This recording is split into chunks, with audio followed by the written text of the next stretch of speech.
Hi everybody, welcome back to my channel. My name is Zara and today I am going to be doing a video essay on a topic that is very near and dear to my heart. Before we jump in, I just want to give a quick shout out to my Patreons for helping me pick the subject of today's video essay. And without further ado, let's jump into the video. Across the United Kingdom and the United States, the arts and humanities are vanishing. University literature departments are shuttering, philosophy programs are dissolving, history courses are being cut back. In the United States, public schools are banning thousands of books, many of them by Black, Indigenous and LGBTQ+ authors. In Britain, entire humanities faculties are being closed down, sometimes with very little warning. And in the wider culture, the creative industries seem trapped in a loop. Hollywood serves up remake after remake, sequel after sequel, reboot after reboot. Meanwhile, experimental art struggles to survive. It would be tempting to dismiss all of this as a coincidence, to say it's just economics, it's just students making choices, it's just budgets. But what if there is a deeper story? What if the decline of the arts and the humanities is not merely unfortunate, but actively useful to certain interests? What if what's really happening is a slow suppression of critical thinking itself? That's the argument of this essay. Over the next hour or so, we'll trace how the humanities rose and fell, we'll lay out the evidence of decline, we'll explore what's being lost, and most importantly, we'll argue the marginalisation of these disciplines is not just about money. It is political, it is ideological, it serves authoritarian politics and corporate interests. Because a society that doesn't teach its people to question, to imagine alternatives, and to resist easy narratives is a society that is much easier to control. So let's kick off with the first part of this essay, and that is the rise and fall of the humanities. The story of the humanities doesn't begin in the 20th century. For thousands of years, societies have recognised the arts, literature, and philosophy as essential to what it means to be human. In ancient Greece, philosophers like Plato and Aristotle debated not only metaphysics, but politics, poetry, and ethics. Plato's Academy, founded in 387 BCE, lasted for decades, a symbol of philosophy's centrality to civic life. In Rome, the idea of the liberal arts program was born. Grammar, rhetoric, logic, geometry, arithmetic, music, and astronomy. These were the subjects deemed essential for a free citizen, preparing them for participation in public life. Practical trades mattered too, but the liberal arts were what equipped people to think critically, argue persuasively, and govern wisely. We fast forward to the Renaissance, which is one of my favourite periods of history. In Florence, the Medici family used their immense wealth to sponsor artists and humanists. They supported everyone from Michelangelo to Leonardo da Vinci and Botticelli. Patronage wasn't charity, it was recognition that art, philosophy, and scholarship elevated the city, enriched culture, and projected influence. The Renaissance itself was built on the revival of classical humanist learning. By the Enlightenment, salons and academies flourished across Europe.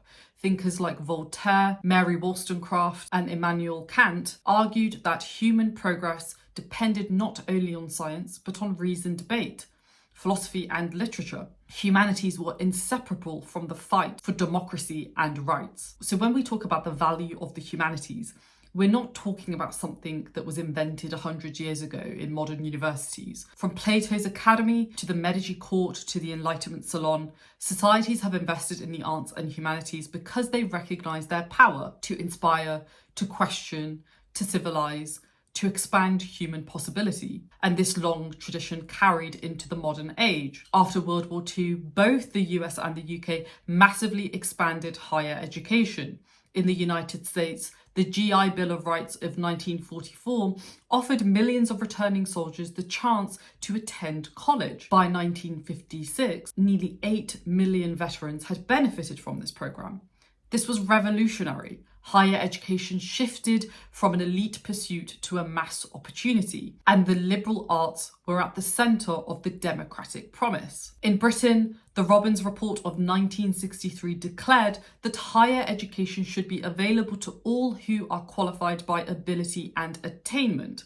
Humanities were central to this vision, seen as vital for cultural life and Britain's role in a post-imperial world. This was the high watermark of the humanities, prestigious, respected, central to civic and cultural identity. But in the late 20th century, the tides shifted. From the 1980s onwards, under Margaret Thatcher in the UK and Ronald Reagan in the US, higher education was reframed through neoliberalism. The idea that the market, not the public, should be the primary driver of value. Universities became pipelines for the labour market. Instead of asking, what kind of citizen will this education produce, the question became, does this degree pay? In Britain, the research assessment exercise, later the Research Excellence Framework, institutionalised this shift. Beginning in the 1980s, the REF ranked departments by quantifiable outputs, publications, grants, impact. Humanities disciplines, which are less easy to monetize, struggled. And then came the tuition fees, introduced in 1998 and raised dramatically to 2010 to £9,000 a year. They turned degrees into high-stakes financial investments. And I will just add my own anecdotal experience here. I went to university in 2013. Out of my family, I was the first person hit by these raised university prices. And there was an absolute uproar when this happened. I remember it very vividly because I was directly impacted by this. Friends of mine were directly impacted by this. And we still feel the legacy of that decision even today. Now, university is obviously not as expensive as it is in the US. That is a separate conversation for another day. But by UK standards, £9,000 a year was extortionately high. In the US, tuition rose by over 200% between 1990 and 2020, and student debt ballooned to over $1.7 trillion.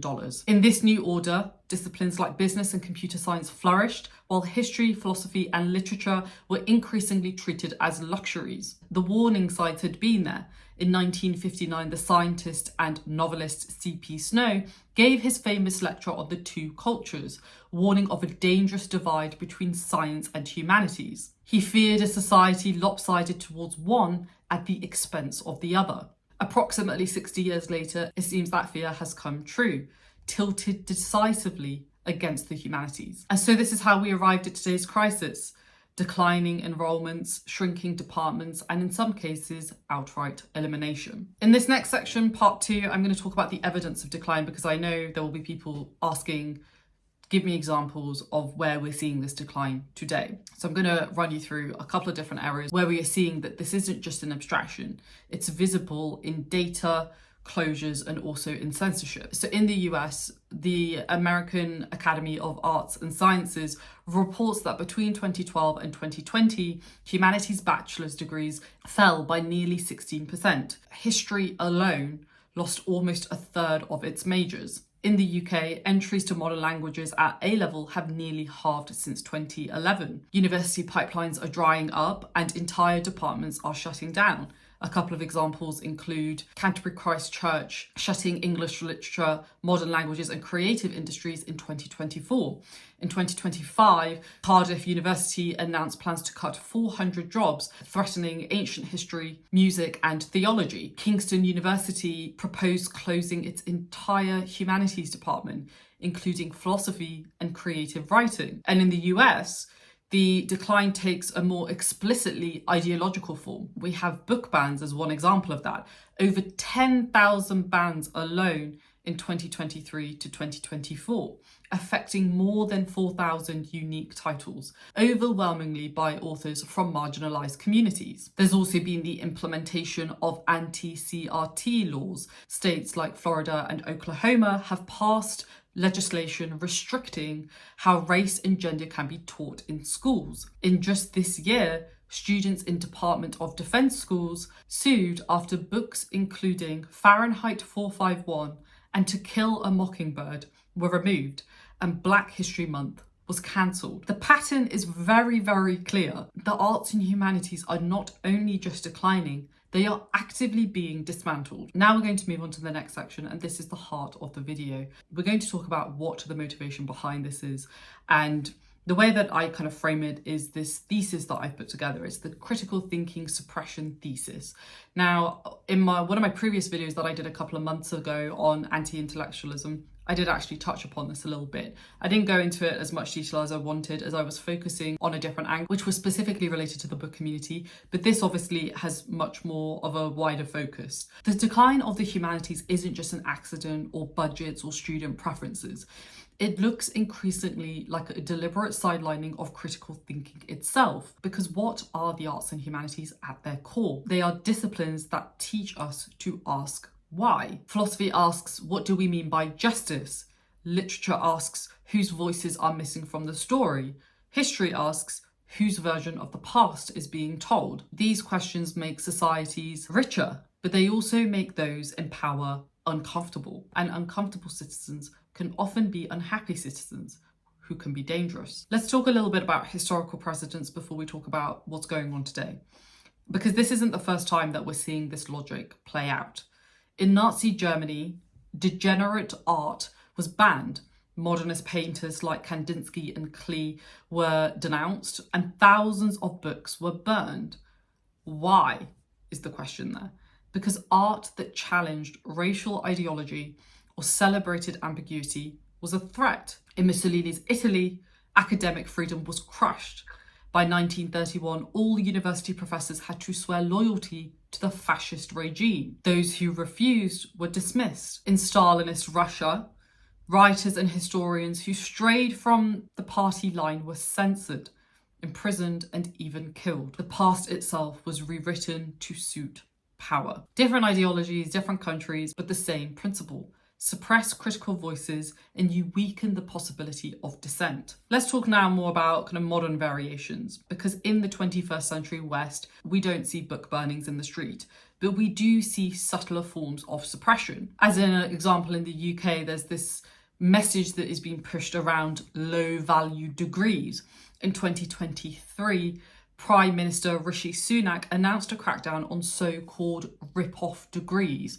The government argued that courses with poor graduate outcomes should be capped or even completely taken out. On the surface, this sounds like economic prudence, but in practice, it targets disciplines like English, history, and philosophy. Courses that don't necessarily guarantee high salaries are branded as low value, regardless of their intellectual and cultural worth. Scholars at the London School of Economics warned that this rhetoric is sensationalist. It reduces the value of education to salary alone, ignoring inequality and the broader public good, which I also tend to agree with. The effect is incredibly chilling. Universities under financial pressure quietly cut humanities courses to avoid the stigma. Students second-guess studying them. And over time, entire areas of knowledge disappear. Meanwhile, in the US, there are an increasing number of book bans and educational gag orders. The culture war has moved directly into the classroom. PEN America documented over 10,000 book bans in 2023 to 2024 alone, targeting more than 4,000 unique titles, as I said before. The majorities of these were by authors of colour, LGBTQ+ writers, and works exploring racism, colonialism, and identity.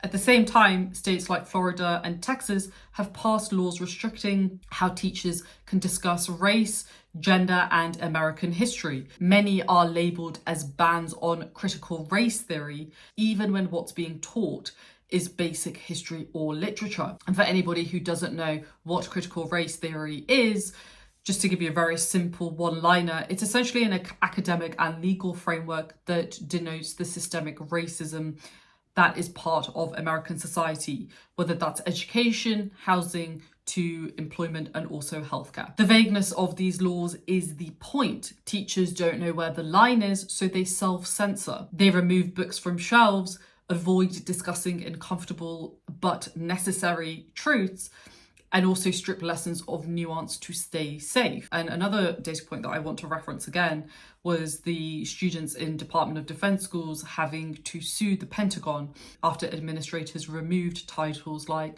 To Kill a Mockingbird by Harper Lee and Fahrenheit 451 by Ray Bradbury. They also cancelled Black History Month programs. I mean, that's a pretty big deal in my opinion. When Fahrenheit 451 itself is banned, the symbolism is really hard to miss. There are also other global parallels. I'll just mention one or two here. In Hungary, as an example, Prime Minister Viktor Orban's government has banned gender study programs in 2018. In India, school textbooks have been rewritten to remove references to the Mughal Empire and to downplay caste discrimination. The same playbook appears again and again and again. Uncomfortable histories are being silenced and critical disciplines are being dismantled. Let's talk about the corporate dimension, because I think this plays a really important part. Suppression doesn't just come from governments. Corporations absolutely play their part too. If you look at the entertainment industry, the global film industry is dominated by mega franchises. Marvel, Star Wars, endless Disney remakes. This isn't just about nostalgia, it's risk management. Reboots guarantee profit. New ideas, which might fail, of course, or worse, challenge audiences to think, are avoided. Streaming algorithms reinforce this cycle. Netflix, Spotify, TikTok all push what is familiar, what is safe, what keeps people watching or listening without friction. Independent, critical, or experimental art struggles to break through the noise. Publishing, as I said in one of my previous videos, is increasingly becoming monopolized as well. A handful of conglomerates decide what gets marketed. Critical voices, especially those from marginalized communities, often get sidelined unless they can be packaged safely or palatably. The result is cultural homogenization. Fewer genuinely new ideas, more repetition, a loop of familiarity that mirrors the narrowing of our educational curriculum. What are the consequences of this suppression? The cumulative effect is profound. For students, there are fewer opportunities to study disciplines that teach complexity and critique. For teachers, constant self-censorship under the threat of political or financial punishment. For society, a narrowing of imagination, empathy, and the ability to resist simplistic narratives. A population that is only trained in technical skills may be highly employable as well, but less able to challenge propaganda, often actually feeding into that propaganda and creating systems that enable that propaganda to be spread around, less able to debate democracy, less able to imagine alternatives. And that benefits two groups: authoritarian politicians who thrive on conformity, and corporations who profit from compliant consumers. So when we look at the bigger picture, there's falling enrollments, book bans, cultural stagnation. We shouldn't see these as isolated trends. They fit together as part of a larger pattern. Critical thinking is not being lost by accident. It is actively being suppressed because it is inconvenient to power. And if we accept this, then the decline of the humanities is no longer just an academic issue. And I would argue we've even gone beyond that already. It's a question of whether we want citizens who can ask why, or a society of workers and consumers who just obey. A few of you might be thinking, what's being lost? Who cares? Does this really matter? I think there is a lot of things that we need to be worrying about here, because the arts and humanities play such an integral part of daily life, in my opinion. It isn't just about departments and jobs, it's about something so much deeper. The skills, the cultural memory, the diversity of voices that sustain and also reflect a democratic society. First, we lose critical capacities. Courses in history, literature, philosophy, and languages cultivate skills that are hard to measure in salaries, but vital for public life. Empathy, ethical reasoning, the ability to analyse power, to situate today's events in a longer historical arc. A citizen trained only in technical skills might be highly employable, but less prepared to recognise propaganda, less equipped to resist authoritarian narratives. Second, we lose cultural memory. Every time a department shuts down, we lose not just staff, but centuries of accumulated knowledge. When modern languages vanish, and not even just modern languages, but also languages that have been around for centuries, we cut ourselves off from Goethe, from Garcia Marquez, from the poetry of Mahmoud Darwish. When classics or ancient history are cut, we lose a direct line to democracy's origins, to the long history of resistance and power. And this isn't abstract. This isn't me just randomly putting some data points together and coming to this conclusion. In 2025, the British Academy mapped what it called cold spots across the UK. Entire regions where subjects like linguistics, anthropology, or classics are no longer taught at all. For many working class students who cannot simply move cities, This means their chance to study philosophy or history has entirely disappeared. A whole geography of intellectual opportunity is being erased. Thus, we lose diverse voices. As I've already said, in the US, there have been thousands of book bans just in 2023 to 2024 alone, and the majority of those authors were from minority groups. When these works are pulled from classrooms, students lose the chance to encounter perspectives different from their own. The result is a narrower, much less empathetic society. And finally, we lose our imaginative horizons.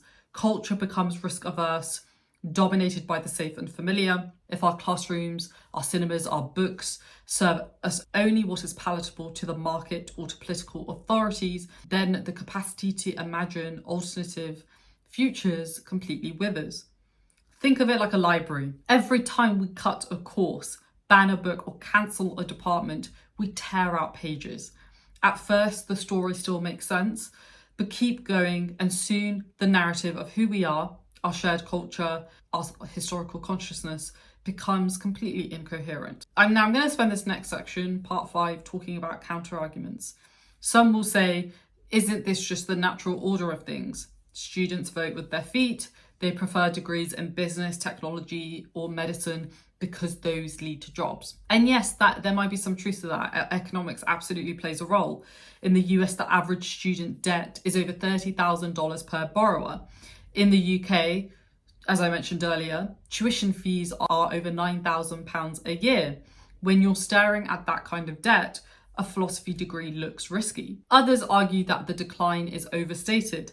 Many humanities graduates do go on to successful careers in law, publishing, government, the non-profit sector, even the tech industry like myself. A 2023 Oxford University report showed that humanities graduates were more likely to end up in leadership roles and often reported higher job satisfaction. There's also the claim that humanities isn't dying, they're just evolving. Digital humanities projects now use computational methods to study history and literature. Interdisciplinary programs merge art, data, and design. New forms of scholarship are emerging that don't fit the old categories. And finally, defenders of book bans often say, we're not suppressing ideas, we're protecting children from inappropriate material or political indoctrination. And these counter-arguments absolutely matter and should be listened to. They remind us that the decline is very much complex and it is not just a single conspiracy. But they also do fall a little short, in my opinion. Obviously, I'm going to be a bit general here for the sake of time, because even if student choice and debt play a role, governments and institutions have actively reinforced the message that humanities are low value. Even if digital humanities are growing, whole regions still lose access to core disciplines.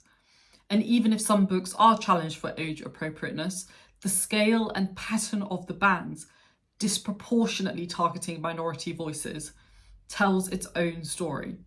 So the bigger picture remains. Economics and ideology work together to push critical thinking into the margins. Now you might be thinking, why does this even matter, Zara? Why should I even care about this? I'm hoping that if you've clicked on this video, you probably do care about this to some degree. But there might be some people who are on the fence or who just outright disagree with anything that I've said in this video.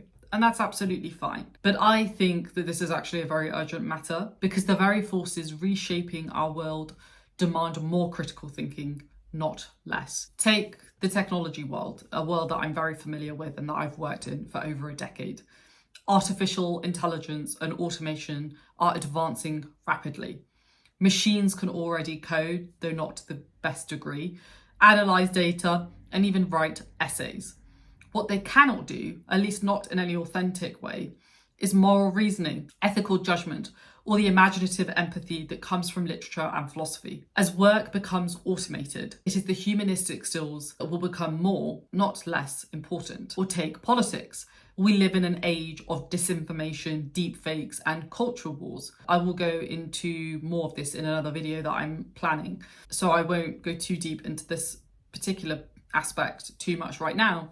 But critical literacy, the ability to parse sources, to understand historical context, to question narratives, is a survival skill. Without it, Societies become easy prey for authoritarian demagogues. Climate change too is not just a technical problem, it's a moral one. What kind of world do we want to build? How should we weigh the needs of future generations?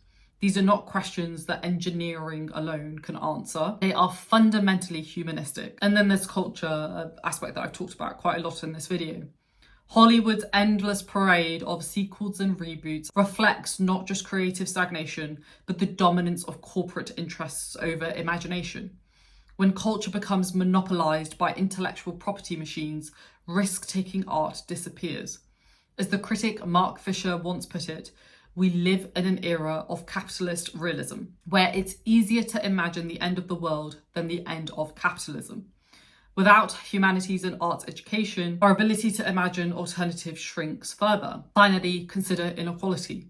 As humanities programs are cut from regional universities, they increasingly survive only in elite institutions. That means critical thinking itself, the capacity to analyze, dissent, critique, risks becoming the privilege of the wealthy. Naturally, after all of this, you might be asking, well, what can we do about it, Zara?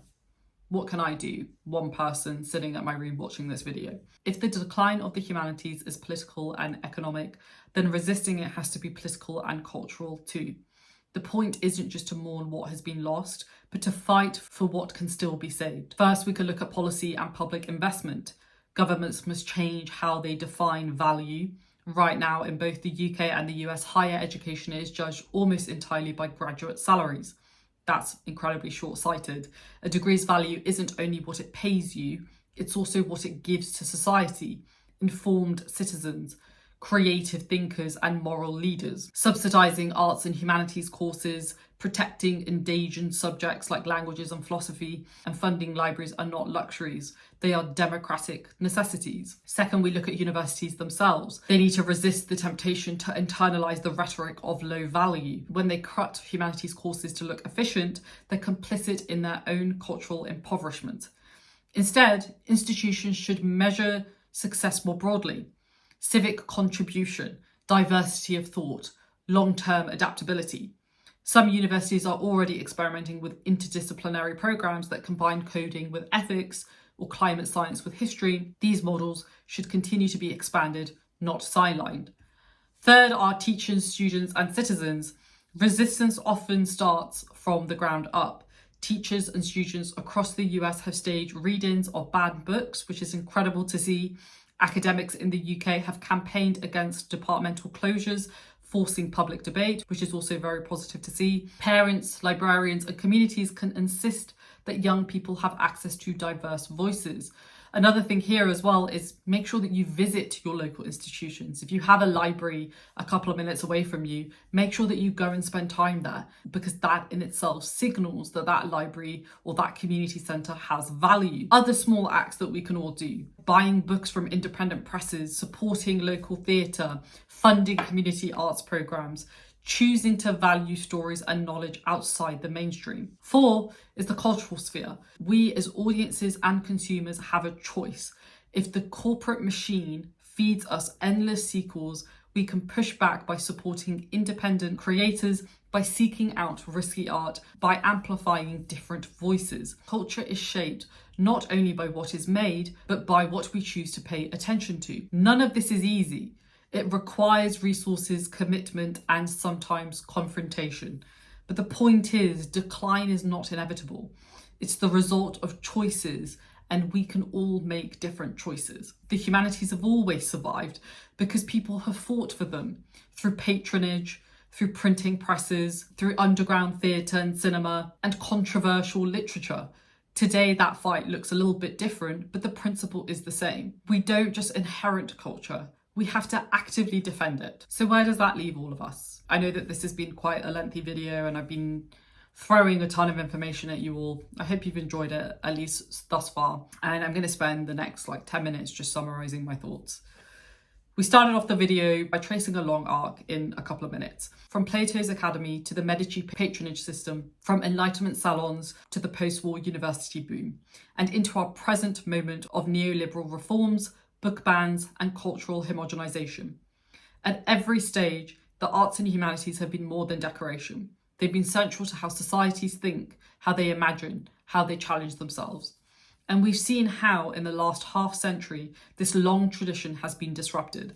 Universities reframed as job training pipelines, degrees reduced to return on investment, governments branding philosophy or literature as low value, politicians banning books, corporations recycling the same old, tired intellectual property until the imagination itself begins to shrink. It would be tempting to frame this only as a decline, a tragic story of loss, but that would miss the deeper point, because decline is not destiny, it's the result of choices. And that means the future of the humanities and the arts is still very much up to us. Why does this matter so much?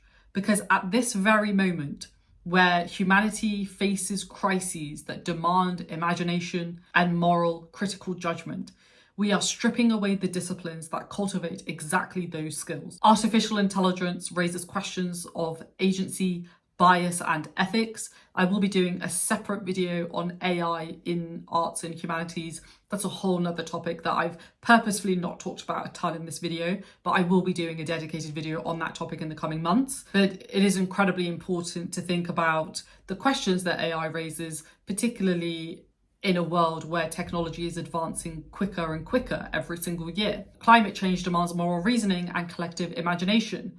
Polarization and misinformation test our ability to discern truth, to empathize, to debate across our differences. None of these can be solved by technical fixes alone.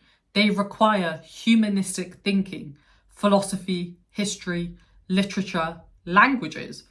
They require to ask not just can we, but also should we, and for whom. Without the humanities, we risk becoming a society that is technically advanced but morally stunted. A society brilliant at coding algorithms, and even then we seem to be intent of removing that from humanity too, but also unable to question what those algorithms are doing to us. And here is an uncomfortable truth, one that I have referenced earlier on in this video. This hollowing out is not just about money, it serves political ends. Authoritarian leaders benefit when people are less equipped to question power. Corporations benefit when consumers are more predictable, more passive, easier to market to. A society without critical thinking is easier to govern, easier to sell to, and easier to distract.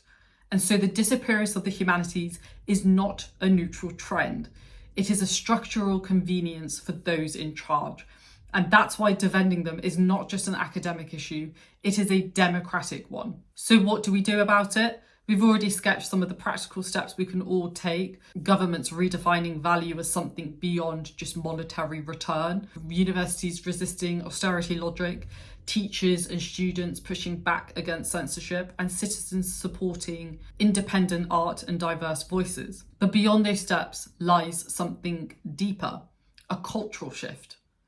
We have to reclaim the idea that art, history, philosophy, and literature are not indulgences. They are survival skills.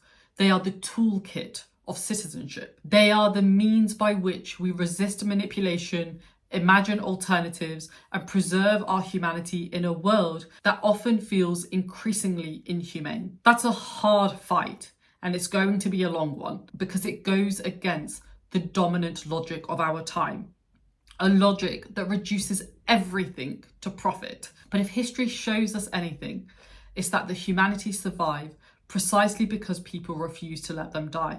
Because humanities are what make us human. We don't read and write poetry because it's cute. We read and write poetry because we are members of the human race. And the human race is filled with passion. And medicine, law, business, engineering, these are noble pursuits and necessary to sustain life. But poetry, beauty, romance, love, these are what we stay alive for. They are what give us joy, even if they pose us uncomfortable truths. Plato's academy was closed, but philosophy has endured for centuries. Renaissance humanists preserved knowledge in monasteries and courts. Enlightenment thinkers wrote under censorship, in exile, in secret presses. Dissidents in the 20th century circulated banned literature as samizdat. Again and again, the humanities have survived suppression because people fought for them, not passively, but actively. And so the question we end with is very simple, but also quite profound. What future do we all want? One future is very easy. It is the path of least resistance. Universities keep cutting low-value courses. Politicians keep banning inconvenient books.